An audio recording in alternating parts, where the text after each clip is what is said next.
Hey everyone, welcome back to the channel. Airsoft. This sign doesn't actually seem to be working.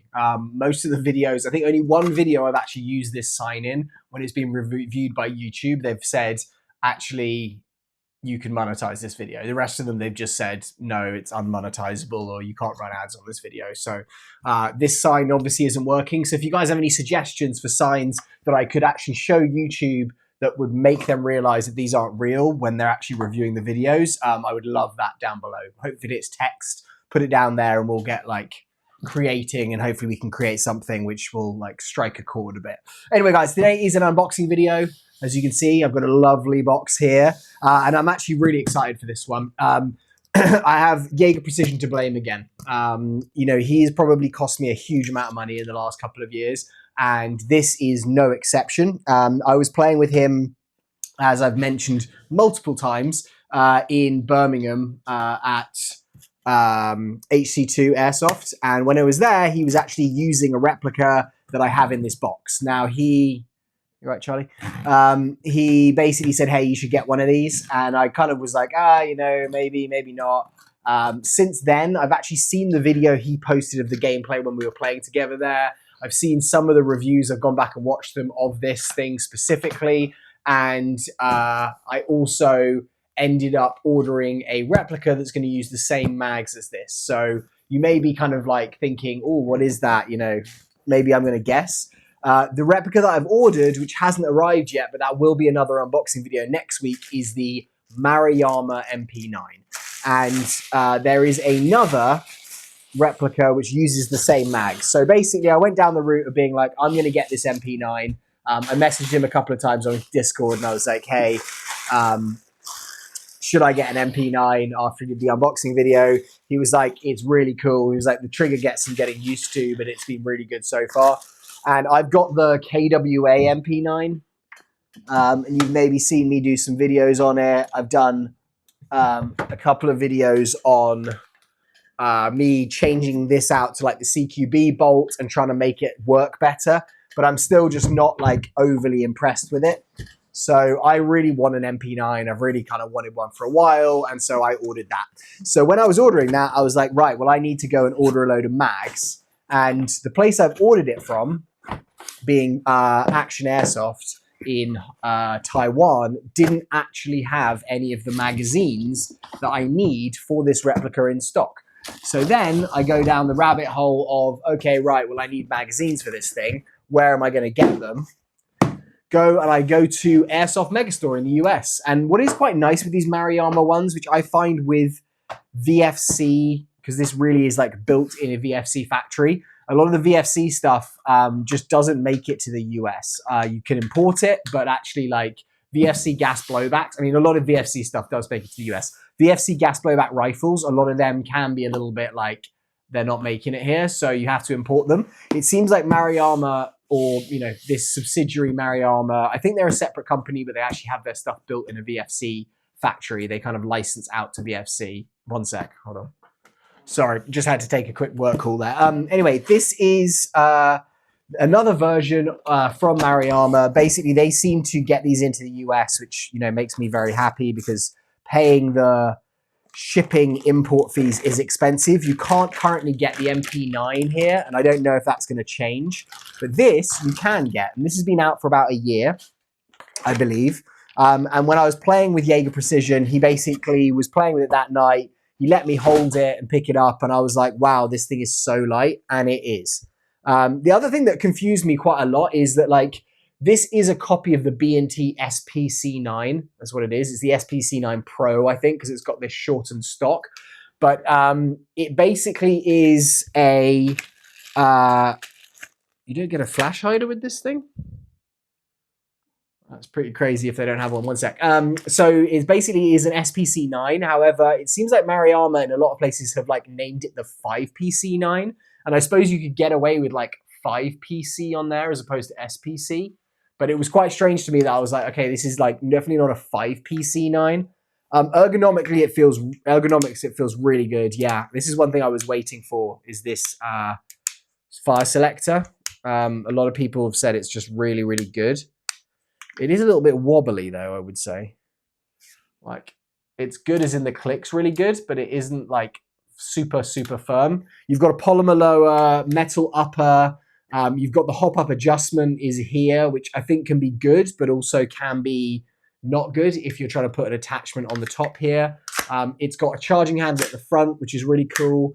Also has a charging handle at the back. It's got a very, very short bolt pull from the looks of it. I'll give you guys a little close-up here because that's really what you want is this. So I'll give you a little close-up. Oh, how's that? What's that looking at? Oh, I need to unconnect this and then you can get on that. I think actually it's connected to the wrong phone right now. So hold on.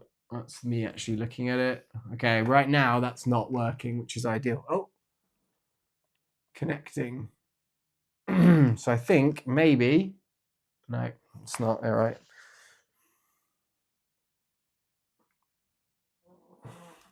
Oh, there we go. Okay, cool, guys. All right, so this is it close up. So you can see, but basically, obviously, that's a horrible orange flash hider that we don't want to look at there. You can see here, this is the kind of metal construction, a really nice Picatinny rail on it. It's got M-LOK sections, but they're actually very short, so they kind of only come up to here. You have, this is your SPC little branding there on the side. It doesn't have any actual B&T branding on it, I don't think, other than that I can see. This I'm really excited for, which I've seen is just the ripstock. So instead of having the, I have to push this button in to like get it out, you can actually just straight out pull it. It's not the most, actually it's not bad. I was gonna say it's not the most secure, but it actually just hadn't sat in fully. But it is very, very easy to rip that. If I should give you an actual view on the screen. It's got all these horrible stickers on it, which we'll get off. So it obviously has got a buffer tube here. We'll get this sticker off. What I really liked about it as well, I'll come back here. What I really liked about it as well was that you can actually change out the pistol grip. Like I think this pistol grip actually, when I hold it, is fairly comfortable. It's not too bad at all. It's quite thin and actually like it's good if your hands are bigger, like you can actually fit on it. But I just don't really like the look of them. They're such a like distinctive kind of look and I want something a bit more vertical than this. If I've got that fully extended, I definitely need a riser on an optic for this. It's going to be one thing I'm definitely going to do. It's weird. It almost feels like it should fully collapse, kind of like my MP5, but it doesn't fully go because it's obviously got a short buffer tube there. These mags obviously was kind of like the main reason I bought this one. In terms of cost for this, so the mags are about $50 a pop. I think I got 8 mags for $420. So you're looking at, what is that? 8 mags, $55 basically. No, $52.50. Is that right? I hate this. It's just left all this stuff on. I shouldn't have rushed this for the video for you guys. $52.50. Yeah, did my math right. That's perfect. Apparently these mags are really, really good. From all the reviews I've seen, and I may do like more of an in-depth review on this later, but I think probably what I'll do is like a custom build video just to build this out so you guys can see how I'm going to run it. But it basically is, you know what actually I think could be quite cool on this? I don't know if it would work actually. I was thinking, oh, I could put that Vitar 2 front switch on here, which I love, the one that runs like along the side of the rail. But I think where it's going to clamp the rail, it basically means this front section is unusable. Unless, you know, you decide not to use that charging handle and you just use the rear one, which, you know, most people may well end up doing. But it basically means that this whole section here, it's going to prevent you from using it unless you've got something that's pretty thin to fit in there. In the build video, I'm going to try and put one on and we'll see, because I think that would actually just be perfect, like where your thumb is going to be sitting there. I don't know if I'll run a foregrip on this. I don't think it really needs it. We'll see like just how it feels in my hand. But these mags are what, you know, I'm really excited about. He showed them to me and they are so light. It's insane. Like this thing is probably the lightest mag. It's even lighter, I think, than... Yeah, it's lighter than an MPX mag, and these are light mags. So this thing weighs nothing. And in terms of dimensions, it's a very similar length. Obviously, it doesn't have the curve to it. It's thinner. It feels great. It's kind of the width. It feels like the dimensions almost of a Glock mag. I'm not the biggest fan of stickers on magazines kind of showing dummy rounds in them. But to be honest, they're not too bad on this one. You know, that's not locking in. This could be a big issue.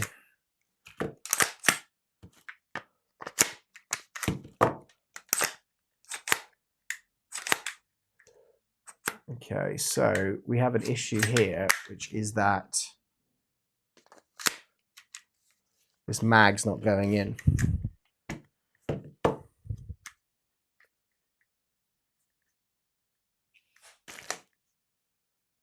It's got a lock here, it looks like. It's weird as well. You can see the sticker's actually exposed there. So that should, I think, when it's catching in there, eventually just rub. So it's just not fully engaged. There we go. So if I push it in hard, it is. And that might just be something that needs to work in. I have got bolt hold. But one thing actually that Jaeger said in his video was that his bolt hold wouldn't hold open. Okay, so he said that actually his bolt hold wouldn't hold the bolt open unless there was a mag in there that locked it. I actually just pushed both sides of this and it locked. If I push one side, it won't. So you actually have to push both sides up with your fingers to get that to lock in. Because I saw his video where it said that it didn't lock, and then I saw someone else where they did lock it when it was an empty, like, open bolt. So I was like, okay, this is very, very strange. Obviously, you've got dual-sided everything, so ambidextrous, safe, full auto, and semi-auto. You've got your ambidextrous bolt release, ambidextrous mag release. I mean, it's not a bad polymer like body to this, but it's not amazing. I think the main reason I bought this as well was watching his review just on like the performance of it. The trigger's also really nice in terms of, like, there's just no movement in it. Like, that is the full travel of the trigger. So I think it's very, very snappy from what he was saying. I held his one. I never actually got to fire it. It does look quite dry in here as well. So maybe I'll just lubricate that up slightly. The one thing I am just frustrated about is this, which is the mag not sitting in here fully. Like, I have to push it fully in and then get that there. I don't know if that's just the mag. It feels like somehow I may have to, like, shave down the mag catch, which wouldn't be great. No, it's definitely the mag catch. So I need to, like, there. See, if I push it fully down like that, that locked in and it clicked. But it's like that actual lip just isn't sitting.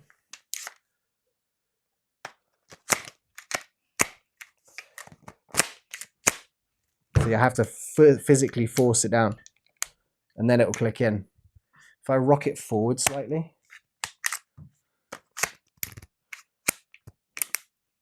Okay, so that's weird. If I put it in and then I, like, rock it forward, then it will click. So it's almost like I have to push forward with my thumb to get that to, like, fully go in, which is kind of, like, annoying, but kind of cool in a weird way. I think hopefully that will just break in, but that's going to be what it looks like, basically like that. The price of this is $450, so it's not expensive. It's not cheap. But again, like, I think I did kind of the same thing as Jaeger, where, you know, when he said, oh, you know, I'm buying the mags for one, so I might as well just get the other one. And then that means I've got basically a platform that will run on these. I managed to, from AirsoftMegastore, get eight of these mags, plus the one that comes with it, plus then the MP9 is going to come. So I'm going to have 10 mags. These are 45 round mags, so I should have plenty of mags, hopefully. If I have a friend who wants to run the MP9 while I run this, then we should be pretty good. Yeah, it's weird. It's like I put it in and then rock it forward and it clicks in. So I'll just have to be wary that that's what I'm doing here. It's definitely catching in easier now. There's not a huge amount of movement, slight movement there. And then that's my movement towards that. I don't really want to have to deploy it all the way. So I suppose I could just if I'm using it. Yeah, you don't have to like fully, but every time you knock it back, it's not going to be secure until it's in that bit. The actual movement on the stock's not too bad. Let me just put some gas in it and we can just hear how it fires as well. Gas valve is underneath. Looks like they've teed these up maybe to take... Oh, we had a bit of leak there. A little bit of...